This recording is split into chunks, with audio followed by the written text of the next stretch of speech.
Better than 93. Football. Wildcats. Football. Wildcats. Football. Wildcats. Football. Wildcats. Football. Wildcats. Football. Welcome to the Married with Picks podcast, season 4, episode 16, week 16. So how'd you make out last week, Steve? You've had a pretty good week too, right? Yeah, I was 8-4. 8-4. I had 3 misses. I did hit a 10-team teaser.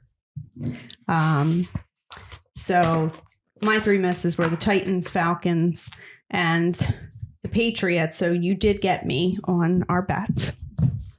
Go ahead. The only one that really stung was the Ravens game. Yeah, At Jacksonville. Jacksonville didn't show up at all. But I would have cleaned the clock. Clean the clock. That's a new one. I would have cleaned the clock. We would have hit that one. Okay. All right. So hopefully we can keep it going. We've been pretty strong here these last few weeks. And unfortunately, the season is winding down. So we have no teams on bye. We have 3 Saturday games and 3 Christmas games. 6 teams have been eliminated from playoff contention. They are the Patriots, Jets, Titans, Cardinals, Commanders, and the Panthers obviously have been out for a while. And we had a Thursday game where I know we were both on the right side of that game. Yes, but Sean McVay again at the end of the game. I mean, Jesus. Yeah. I only had him on my teaser card, so I had plus 2.5. But if I had the 4.5, I'd have been nervous there too. All right, so first game is the Saturday 1 o'clock game. Bengals at Steelers. Bengals are 2.5-point favorites. This is a division game. These teams played back in week 12. The Steelers won that game 16-10. That was Jake Browning's first start as a Bengal. He has obviously played better and gotten them some wins since then. Pittsburgh is going to be starting Mason Rudolph, who surprisingly is actually 7-3 as a starter. He hasn't played in 2 years. I know. The Bengals did lose DJ Reader last week, who is a big for the run stopping for the Bengals. So that's one key injury for them. Also, Jamar Chase has, I believe, already been ruled out. Yes, he's out. So that makes me a little nervous. I've been skeptical of Jake Browning the last couple of weeks, but he keeps on winning. I have 0 faith in Mason Rudolph, so I have to take the Bengals. Yeah, I want to take Pittsburgh here just because of the way the teams are coming into this game.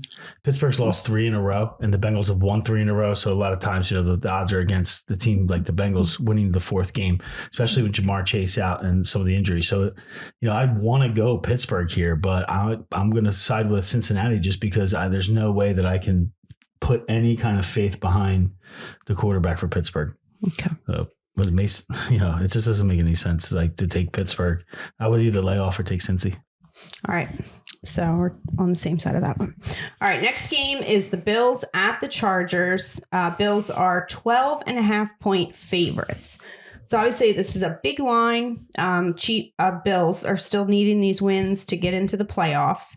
So they're definitely going to show up. Chargers will be starting Easton Stick at quarterback again. Obviously, they lost to the Raiders in pretty pathetic fashion last week.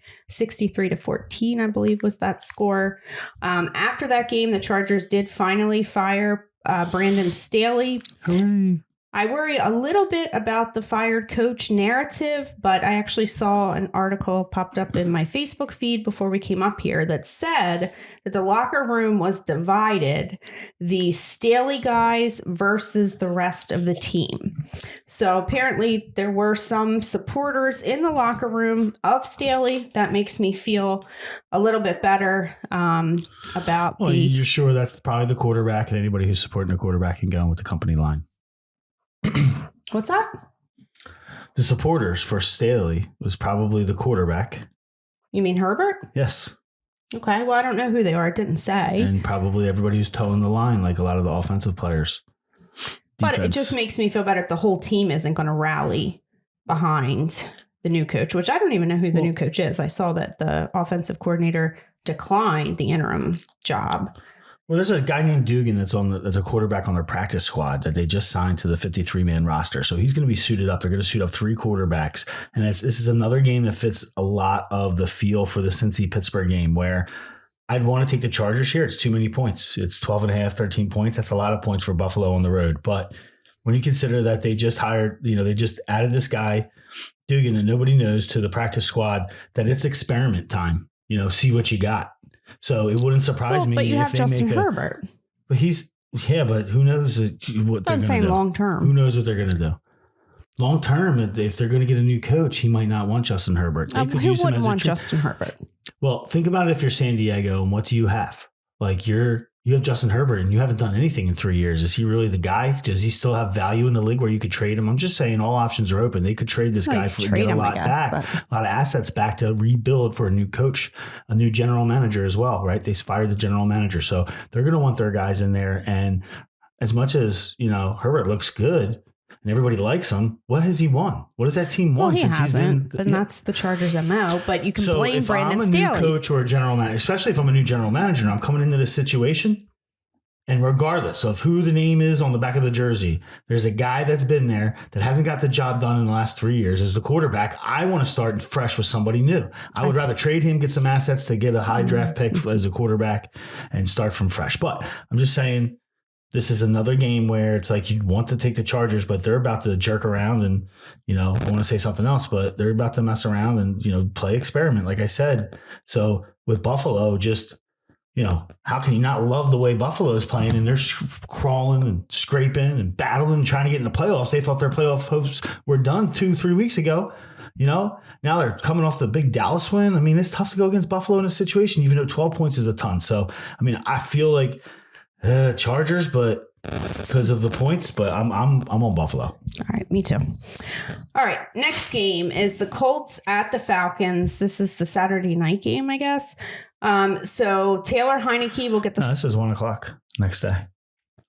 Oh, there's only 2 games on the Saturday? First game's at 4:30, then 8:00. There's a lot of bowl games, I think. I'm not sure about that. No, I'm telling you right now, I'm looking at my sheet. 8:00. Bills, Chargers, and then it flips to the next day. Is the first 1:00 is Indy, Atlanta. Yeah, right there. 12:24. Okay. All right. So the Colts at the Falcons. Taylor Heineke will get the start here. He had 1 start this year. It didn't go as well as I would have hoped back then. I was a big Taylor Heineke supporter last year. I definitely think he is better than Desmond Ridder, who seems to just love to turn the ball over in the red zone. I think it's a bit of a coaching mismatch here. Arthur Smith versus Shane Steichen. I think Shane Steichen's done a pretty good job in Buffalo. Okay, you're right. I saw it. Jesus. Question is, does that change your take? Like if it goes from a Saturday night game at 8:30 to 1:00 on Sunday, does that change your opinion on the game? No, not at all. I prefer it at 1:00 because it's more likely to go off legitimately. And Arthur Smith might be feeling a little bit of fire. So he's probably coaching for his job at this point. That's what worries me, and the fact that I do like Taylor Heineke. Yeah, you're starting Heineke, but I right? think, yes, in this game, you got to take the points and go with the Colts. Listen, I was all about Heineke in this offense when they first gave him a shot midway through the season, and he fell on his face. Yeah, so it's like, fool me once, shame on me. Fool me twice, fool me once, shame on you. Fool me twice, shame on me. And, the opponent here is Indianapolis, who is a fan favorite. I'm a fan favorite of, with Gardner Minshew, and Indy's 5-2 on the road. So they've shown a propensity to win on the road in tough situations. So I'm going to take them getting points. All right. Same side of that one. All right. Next game is the Packers at the Panthers. Packers they were 4.5-point favorites. It was down to 4 before we came up here. So the Packers had that 3-game win streak. And I mentioned this with the 49ers before. The 49ers lost 3 games when Debo was out. The Packers won those games when they had Christian Watson on the field. He is doubtful again for this game. Jalen Reed, who has kind of stepped up a little bit when Watson's not around, is questionable. So I don't like the Packers without Christian Watson out there. That's what it comes down to for me. I'm not sure it's that simple in reality, but I'm not taking the Packers. I'm not taking the Panthers. I got no pick on this one. I would just take the points at home. I agree. I'm like salty on Green Bay, and they kind of in the middle of the season won some games where I was playing against them. Now they're starting to show their true colors, and they can't move the ball, especially without Watson. You made that point last week. I thought it was valid, and it became true, right? So I, wanted to roll the dice on Carolina last week. I'm definitely rolling the dice on them this week. Just take the points, 5.5. All right. Next game is the Browns at the Texans. Browns are 2.5-point favorites. CJ Stroud is going to be doubtful again for this game. It will be Case Keenum. He may have been able to get it done last week against the Titans defense, but I don't think he's going to be able to do it against the Browns. Browns have a pretty good run defense, so I don't see the Texans being able to run the ball much in this game. Obviously, Tank Dell is out for the season. Nico Collins is questionable again this week. So it just doesn't set up well for, what are you doing? Taking selfies over there? Is that what this has come to? Oh, Jesus. All right. So I am firmly on the Browns in this one. Yeah, I like the Browns too. I'm all Joe Flacco. I went on a 20-minute rant last week about Joe Flacco, Audubon High School and New Jersey ties. Also, University of Delaware fellow alum. I'm going Joe Flacco. Yeah, I was worried about Flacco. I was worried about that pick last week, and he came through, and I feel like eventually it's going to run out. But he threw 2 or 3 interceptions too, I think. I'm not Still sure won the game. That. He threw at least 2. Maybe. Well, I think one was a pick 6. You did mention that CJ Stroud's out, right? Yes. Okay. Yeah. So, I mean, hey, how much confidence? We got burned a little bit last week going against Houston, thinking CJ Stroud's out and they weren't going to do much offensively, and they really didn't, but they still won the game. So, Cleveland, I trust in Cleveland. As much as I talk up Flacco, it's a lot of talk about Flacco and knowing that you got on your back this Cleveland defense. That's you don't want to give credit to Jim Schwartz. I love Cleveland's defense. That's what it comes down to. That's what I'm trying to say is, bow down because you can get pumped up about Joe Flacco knowing that he's got a good defense behind him. He can win games here. All right. Same side of that one. All right. So the next game is the Lions at the Vikings. So this is an interesting game to me. The Lions are favored by 3. This is a division game. These teams have not played yet this season. They will play again in week 18. Now, the Vikings have Brian Flores as their defensive coordinator. The Vikings defense has improved a lot this year. So Brian Flores versus Jared Goff worries me. But at the same time, you have Nick Mullins on the other side. That doesn't give me confidence. But I have a lot of notes on this one. Jared Goff has faced Flores twice. Once was the Super Bowl when Goff was with the Rams and Flores was with the Patriots. Patriots pretty much shut down the Rams offense in that game. So Goff is 0-2 versus Flores. He has 1 touchdown, 3 interceptions. Flores likes to blitz a lot. He will show pressure, then only rush 3 and drop 8 into coverage. Goff is worst in the league against this style of defense. He did it when he was the head coach for the Dolphins. He faced Goff when he was with the Rams. He struggled in that game. He had a lot of the players and coaches with the Patriots when they played that Super Bowl, and basically one of the players told the reporter that they were going to make Jared Goff shit his pants. So Goff versus Flores worries me. I was originally kind of on the Lions because I like the Lions, and it's Nick Mullins on the other side. But I got to switch my pick. So I'm going with the Vikings +3. What you got? I like Detroit. Yeah. I just think Detroit kind of went through that lull, even though, lull, what are they, 10-4?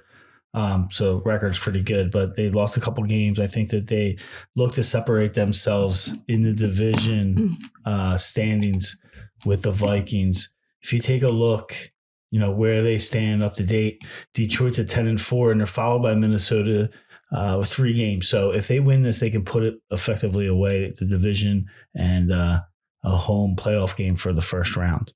Well, it could be a statement game for Goff, or it could be a disaster. So I'm siding with Flores on this one. We'll see what happens, but it'll be interesting to watch. Make this a game? All right. 3? 3. Detroit by 3. That's tough. I mean, Detroit on the road, favored by 3. It's in a dome, right? Yeah. So, I mean, it's a little bit of a loss advantage, but it's still on the road. It's tough. It's going to be a tough one for Detroit to win, but I think at the end of the day, I don't think that Minnesota's defense can stop Detroit from scoring 24, 27 points. I don't know if you confuse Goff and you get him. Well, he's got to prevent himself from like putting the defense in a bad situation. What I mean by that is either pick sixes or, interceptions that result in them getting the ball inside, the 20 deep into the territory. So yeah, well, and unfortunately, I think Nick Mullins did okay, but he had a couple turnovers, so he'll be able to move the ball. Mullins, They've got a lot of talent on offense at receiver. Justin Jefferson, Jordan Addison had a monster game last week.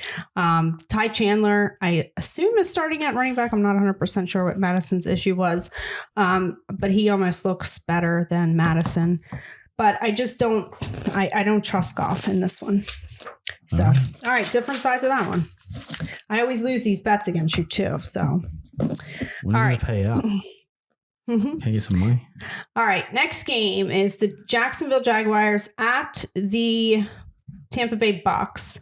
Bucks were favored by 2.5. When I checked it before we came up, it was down to 1.5. I assume that's maybe some thought that Trevor Lawrence is going to play. After all, he is in concussion protocol. He did return to practice today. Just skip a couple of games. Like you're already on the 4 o'clock. Oh, you missed Washington and the Jets. You missed Seattle and Tennessee. Because I was looking at my notes at the bottom of the page. Only 2. Yeah. All right. So you want to back up? Yeah, Seattle, Tennessee. Okay, and then we got to go Commanders. Game. So these are all still 1 o'clock. So everything we talked about is 1 o'clock. Christmas Eve. Sorry. All right. Seahawks and Titans. Seahawks are favored by 3. Titans were officially eliminated from the playoffs last week. They also waived Tier Tart, who was good in the run stopping defense. Apparently he had attitude issues and was a cancer in the locker room. Will Levis suffered an ankle injury last week, so it's kind of up in the air as to who the quarterback is going to be. I think as of yesterday, it was kind of looking like it was going to be Tannehill, but today it may look like Will Levis may still start. Those guys like Levis, DeAndre Hopkins, potentially playing for their jobs. If Tannehill starts in this game, I am firmly on the Seahawks. The issue for the Titans all season has been their offensive line. I remember watching Tannehill in some of the early games, like perceiving pressure and trying to escape it before it was even there and just scrambling around, and it just was not good. At least Will Levis is stepping up in the pocket, like into the pressure and trying to get the ball off. So I think Will Levis handles the pressure much better than Tannehill did. So if Tannehill starts, which I kind of hope he does, because then I feel good about the Seahawks pick. But, Levis has had his moments this season. I think he has potential. But I got to go Seahawks. Yeah, I want to take Seattle here, and I'm trying to figure out, like, they're coming off the Monday night big win with Drew Lock, right? But it appears that it's going to be Drew Lock's not going to start this game. Yeah, I don't know if it matters. Well, the reason why I say it matters is because if you're thinking about them being on a letdown coming into the game off Monday night, which happens a lot of times when teams win on a big Monday night game and then they come back on a short week, they lose a lot of times, right?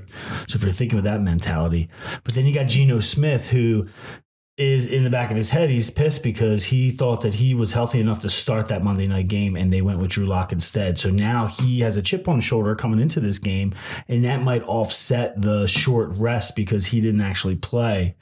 I mean, obviously there's 10 other guys on that field when they're running the offense. So I hesitate to pick against Seattle. Does that make sense? Because they typically, because to me, because you took Seattle, you just think that you're just looking at it like, hey, Seattle's better. And I think people are hot on Seattle based off the way they've been playing, right? I don't know. I kind of am. But I think if Geno Smith starts, then like you said, he's got the chip on his shoulder because Drew Lock got the win last week. Maybe he's going to be motivated to play his best. And Drew Lock, as I don't know if it was Buck or Aikman, repeatedly kept saying he's matured a lot in the last year. And if you watched his post-game interview, like he's a guy that thought he was good enough to start in this league, Drew Lock. Yeah, but who cares? He's not playing this week. Well, do we know that for sure? Yeah, pretty sure. Okay. Geno Smith was pissed that he wanted to play last week, so I'm sure he's good enough to play this week. So I think either way, they have motivation, and I don't think that's not an issue for me in making the pick. The issue for me is the Titans and their offensive line and their quarterback situation. For some reason, it's just listening to you talk makes me feel even stronger about what I'm thinking. So I'm going to go with Tennessee here because I don't think it matters who's playing quarterback for Tennessee. I think they'll go get Seattle. If Tannehill's the quarterback, he's been sitting for a couple of weeks and he's going to be anxious to go show what he can do.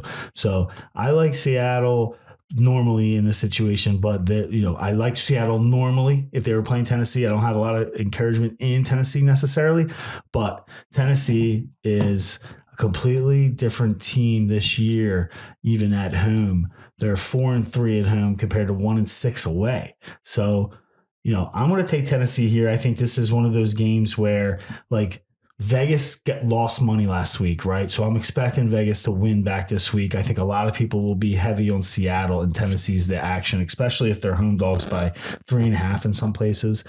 Probably will end up at 3, but if you get a hook, I'm all over Tennessee. All right. Different sides of that one.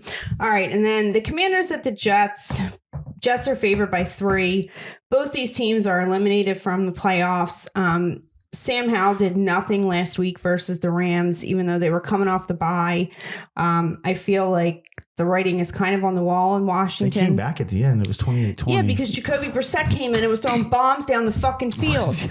I mean, Jesus Christ. Brissett. Terry McLaurin is alive again. I mean, it was ridiculous. Don't even get me started. Who's starting this week on that? Well, there's no talk of even it being Jacoby Brissett as far as I could tell. So that tells you all you need to know. Right? No stock in Jacoby Brissett. So I just think they've checked out the, what's his name? Well, do you have to worry about the same scenario this week, exactly. Right? So that Brissett gets coming in at halftime. Well, and then on the other side, Jets players, Breece Hall, Garrett Wilson, were liking tweets on Twitter that were criticizing the Jets offense and the Jets offensive line. So it's just not a good scene in either place. This is the kind of world that we're going to live in, is where social media is taking over and people there's no chemistry or camaraderie in the locker. What it's going to come down to is San Francisco, right? San Francisco, they might not have the best talent. I mean, the quarterback is good, but he's got a lot of talent around him. Right. What's your point? My point is that locker room seems to be very together. Who? San Francisco. Okay. I'm just saying from a point, a lot of these fractured locker rooms is going to happen more often with social media and things that are the way society is now. People are thinking about me, get the money, and they're not thinking team wise. That's happening with the Eagles right now. We're not there yet, but the Eagles are starting to show fractures in the locker room. So I worry that if that's happening with the Jets, it's not good, especially with their best players. Well, that's been that thing all season too. So I want nothing to do with either one of these teams. I agree. Let's just skip it. All right. Well, I already did. I tried that. You didn't let me. All right. So I had to get my 2-piece out. All right. Picking up where I tried to go here. Jags at the Bucks. Bucks are 1.5-point favorites. Doug Peterson, I saw an article, and this is what he said. He said if he doesn't clear by tomorrow, being Saturday, we won't take him. So I assume that means on the bus or the plane or whatever they take from Jacksonville to Tampa Bay. So we should know by tomorrow whether Trevor Lawrence is going to start. If not, it would be CJ Beathard. Baker Mayfield, I don't know what to do with him half the time. I mean, he had a monster game last week against the Packers. Lawrence practiced today, right? Yes, he returned to practice today. Did not practice. In concussion protocol. The past 2 days, he is still in concussion protocol. So he has to pass protocol by Saturday? Well, this is all the article said is that Doug Peterson was quoted, if he doesn't clear by tomorrow, we won't take him. I don't know that today, right? What that meant. Because you're not going that far. Yes. Yeah. Well, they're just going. That means he's not coming. So we'll know by tomorrow. By Saturday, he's not coming. Yeah. That's stupid. If he doesn't clear a protocol, he can't play because the game's the next day. But we won't take him. Why wouldn't they take him with them? I just didn't. It was just a weird quote. And they're only going from Jacksonville to Tampa Bay. Be sensitive with the whole concussion thing. And well, how far is Jacksonville from Tampa Bay? Not very far at all. Like, would they take 3 hours? 3-hour drive. Okay. Yeah. So I don't know. It didn't make sense to me. But 20-minute flight. Regardless, Trevor Lawrence is still no Christian Kirk.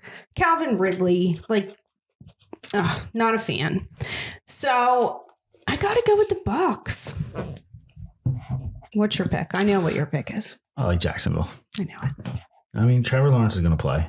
And surprisingly, I was surprised to see that the money is on the Jags. Are you aware that there's a 3-way tie for that division now? I mean, where it looked like Jacksonville was just going to run away with it. They've lost 3 in a row. They're 8-6, tied with Indianapolis and Houston. Okay. So they got to start winning games here quick. Where are the Bucs at? Where are the Bucs at? The Bucs are like in third place. No.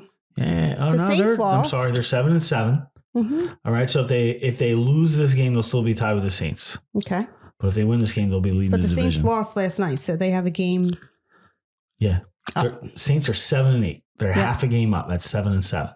Mm-hmm. So if they lose this game and Atlanta wins, it'll be another 3-way tie. Right.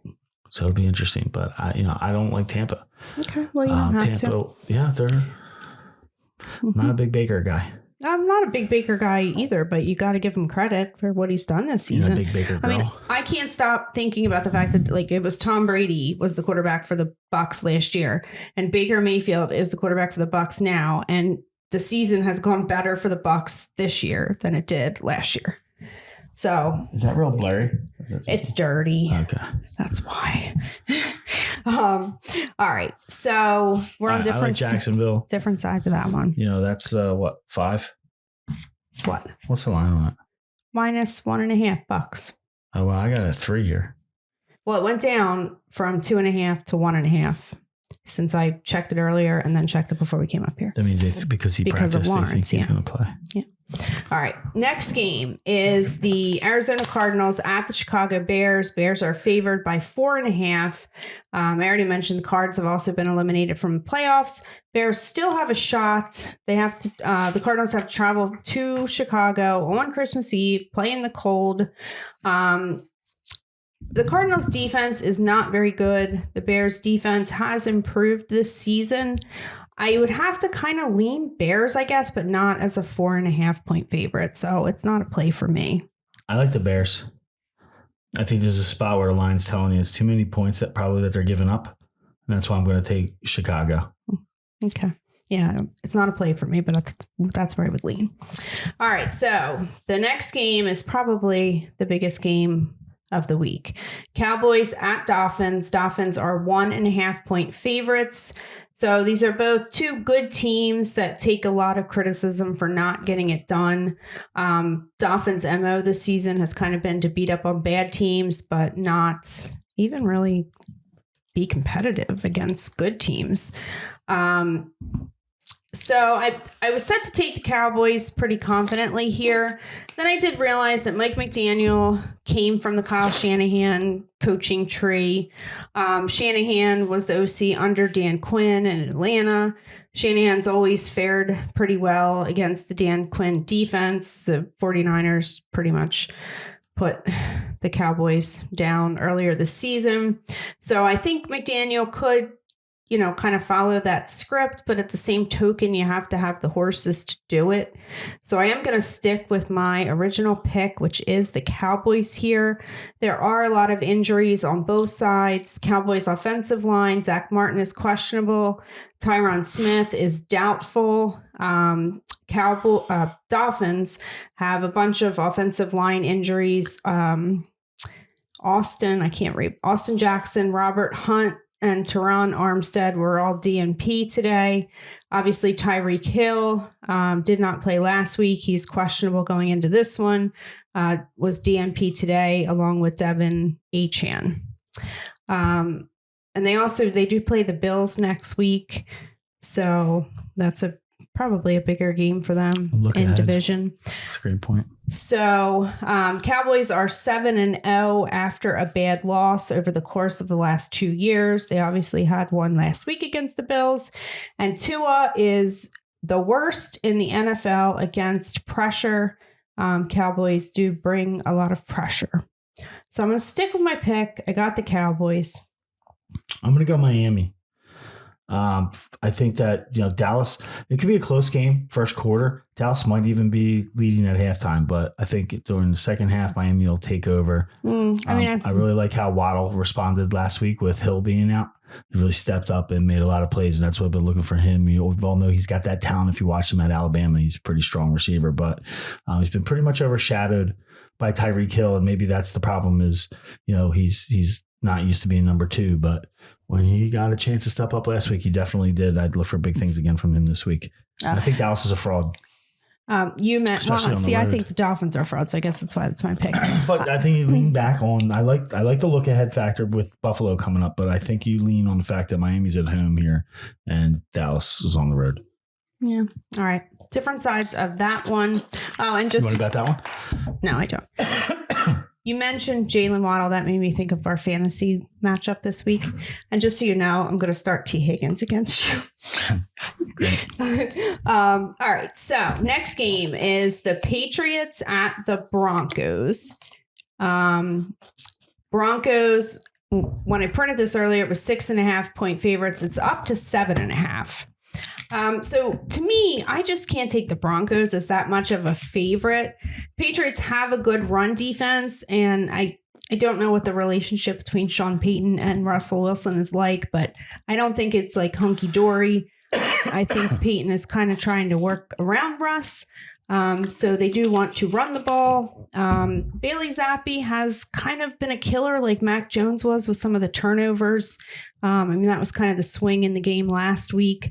So, and there was some potential for snow in Denver. So I think that would almost work to the Patriots' favor. I'm a glutton for punishment. I'm going back to the well, and I'm going to take the freaking Patriots again. Yeah, definitely not going to do that. Zappi got figured out in the second half. They didn't move the ball at all. They didn't score any points, right? Well, so threw the interception like on the first play of the drive, and that's just... Yeah, so as much as I don't want to give up 7 points to Denver, I think Denver's going to roll these guys. I mean, you can run on Denver. That's what Patriots want to do. I just think it could be a low-scoring crap game. I think they should have switched the times on these two, but that's another... Well, and the Patriots they were home. They're against out, the Chiefs last week. Yeah. Yeah, all right. I'm going against the Patriots. Are you taking the Broncos at 7.5? I think so. I just don't like going to Denver is a hard thing to do, and Zappy's not the kind of quarterback I think that you want to bring into an atmosphere like that, especially with Denver starting to get their act together. They're on a pretty strong roll. Well, they lost last week, but they were. It was the first in 5 games. Yeah. So I'm going to take Denver here. I think that's an easy win. Okay.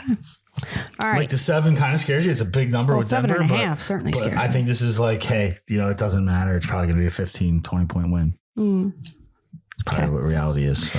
All right. So, and now we're moving on to the Christmas Day games, if I'm right. I don't know. 3 of them. Yeah. Okay, good. That's what I have. They had 3 of them and 1 o'clock's the start. Okay. That is the Raiders at the Chiefs. Chiefs are 10-point favorites. This is a division game. These teams played back in week 12. Chiefs won that matchup 31-17. That was after Josh McDaniels had already been fired, because I did want to check that. Chiefs have only lost to the Raiders once, going back to 2017. Their 2 wins last year were 31-13 and 30-29. That's the exception. The year before, the Chiefs won 48-9 and 41-14. So even though the Chiefs haven't looked great over the latter part of this season, they seem to have the Raiders' number, coaching aside. So I got to take the Chiefs. I mean, I don't love a 10-point line. I might not take it past that, but... I mean, I think the line was like maybe 9 or so when they played last time in Vegas. I had Kansas City. I know Kansas City covered. And they won by 10, right? So I'm going to take Kansas City here. I think that they had a little bit of a lull during the middle of the season. I think they look to get their act together now and start marching their way towards the Super Bowl. All right. Next game is the Giants at the Eagles. This is a division game. These teams haven't played yet. They play again week 18. The Eagles obviously are having their struggles right now, and I'll let you talk more once I finish my spiel. But the Eagles owned the Giants last year. Playoff game 38-7, week 18 game only 22-16, and then earlier in the season the Eagles won 48-22. It's kind of like the perfect get right spot for the Eagles. Their defense isn't as good this year as it has been in the past. That worries me a little bit with such a big line. But with them having, three losses in a row? They need the win at this point. I think they get it. I would probably put this in like a teaser with something else. I'll line it down a little bit, but I got the Eagles. This is a tough one because there's something fundamentally broken in the Eagles locker room, but I think it's just their pride. I mean, this team went to the Super Bowl last year and they started out 10-1. So when you lose 3 games in a row, first two to the biggest, contenders for going to the Super Bowl in your own conference in Dallas and San Francisco, I think their pride was a little bit shaken. And it's not a surprise to go into Seattle. They've done it for years, go into Seattle and lose. So what I like about the Eagles is that I feel that the ownership or the general manager realizes that there's a fracture in the locker room and they're trying to fix it, right? They've made a move. Well, what's the fracture? I think there's some guys that are in the locker room that are like prima donnas. They put themselves first, their stats first, and that's what's coming out, and not the thing. And I think that's the problem on the defense, right? But at the end of the day, the problem is, I don't even want to go on a long rant, but Slay should not be here. They had already moved on, but they signed him back because GJ didn't want to take less money to come with the Eagles. He ended up taking less money overall. But once he balked at the contract offer the Eagles gave, they pivoted and went and brought Bradbury and Slay back. So it's kind of messed up. Anyway, those guys are, Bradbury maybe has a little bit of a better attitude, but Slay's not playing, right? Slay's not playing, and it's a little mysterious that he's not playing. And then they gave the defensive calls over to Matt Patricia, those two strictly had beef in Detroit. So listen, I could go on a 10-minute rant, but what I feel like is that they're trying to take steps, and the next one is the offensive coordinator. But I don't know if it's too late to make a move on him. But Nick Sirianni's got to take over and break up the way this some of the play calls are going on. They really going to have to start leaning on the run and see if they can bolster this kid at quarterback's confidence, because Jalen Hurts has not had good games and he looks like a whipped puppy right now. But I think he just needs to get his confidence back, and you do that by running the ball. You run the ball, then you go play action, and you have wide open guys that he can hit and make it easier for the guy to succeed. Get him into a rhythm. They have not gotten him into a rhythm the last 2 games. So we'll see what happens. I like the points scare the hell out of me. It's a lot of points, but it's still less than 2 touchdowns, which tells me that they're going to win this game by like 20. Look like 20-6, 24-6, something like that. Okay. All right. Same side of that one then. So, and then the final game is the Ravens at the 49ers. 49ers are 5.5 point favorites. This is a big game as well. Both teams are 10-3. Initially, when I saw this game and I saw this line, I thought they're both 10-3 teams. Like, is this line not right? Is Vegas begging me to take the Raiders? It's the perfect setup for me because I want to take Ravens. What did I say? Raiders. I meant the Ravens. I want to take the 49ers, but 59% of the bets, 73% of the money is on San Francisco. So that has me worried. Very worried. Who's your pick? What do you got? I'm inclined to just go money line San Francisco. I think they're going to win this game outright, but it scares me that it could be a 3-point game and there's too many points being laid on Baltimore. If I had to take a side with the points, I would take San Francisco as well. Okay. I mean, from a pure football perspective, my pick is the 49ers. From a betting perspective, and this being the night game, or Vegas may potentially want to get their money back, that's where I get worried. So I'm going to say this from a running standpoint. and they're different runners. Like Lamar is a little bit more electric, like elusive, let's say, in the pocket. But they both run the hell out of the ball, him and Jalen Hurts. And San Francisco showed that they had a game plan for playing Jalen Hurts. I think it's a similar game plan that you're going to want to use for Lamar Jackson, which is keep him contained into the pocket and don't let him outside the pocket to run and make plays. So if they can execute the same game plan against Lamar, I think San Fran might actually roll these guys. I think they would too, but that's just where the money is worries me. So, all right, that'll do it for us for week 16. We hope everybody has a Merry Christmas and a Happy New Year. And remember, if you're watching, like, subscribe, and we'll see you back here for week 17. Happy birthday, Jaclyn. Today's Jaclyn's 45th birthday. Oh, I wouldn't want you to tell him how old I am. Ooh, I know you didn't want me to. Yeah, all right, peace you out. have the edit button. You can take that out. I can cut it early.